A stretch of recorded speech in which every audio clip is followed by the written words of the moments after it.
More mandatory evacuations tonight and more structures destroyed. A growing wildfire is devastating parts of our community. What we know about what's gone and who needs to get out right now. Thank you for joining us for News 5 at 5.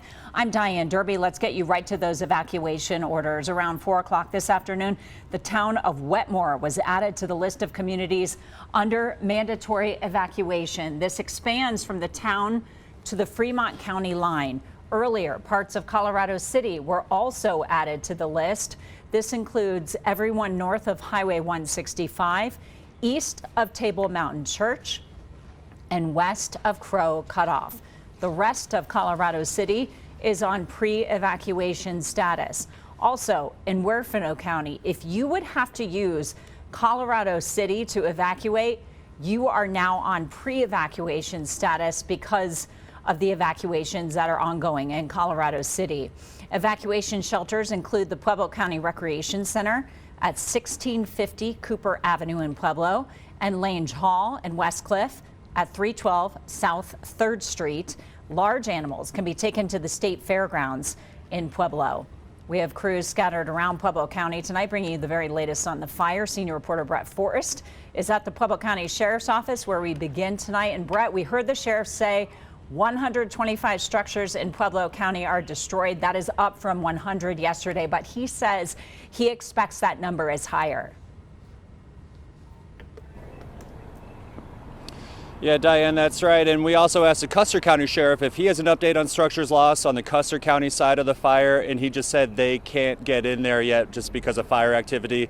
And similarly, the Pueblo County Sheriff said the same because they expect and already anticipate that there are more structures lost than that number you just gave, but they just can't get in. It's just not safe to get in and do the assessment at this time. I do want to touch on that town of Wetmore evacuation that you mentioned at the top. Minutes before this press conference we just attended at 4 p.m., the Custer County Sheriff did issue that evacuation for Wetmore, and he said initially the evacuation shelter was within that new area, so that has been moved to Westcliff to a place called Lange Hall. That's spelled Lange Hall. That's next to the Lutheran Church in the town of Westcliff.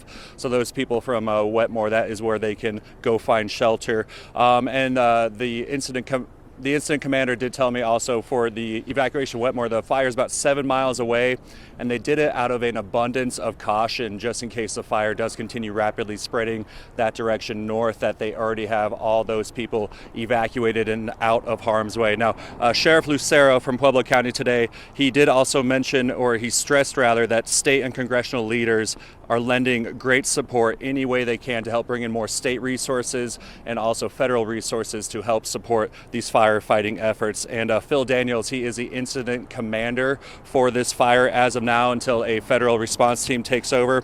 He said, here's what he had to say about just the level of priority that this fire has. This is the #1 fire in the nation. There's no higher level that we would go. Every resource that we can get that we need will be brought to bear. The biggest issue is a lot of the things that we would be normally getting that is in a reasonable time frame to get here are engaged in other fires. So.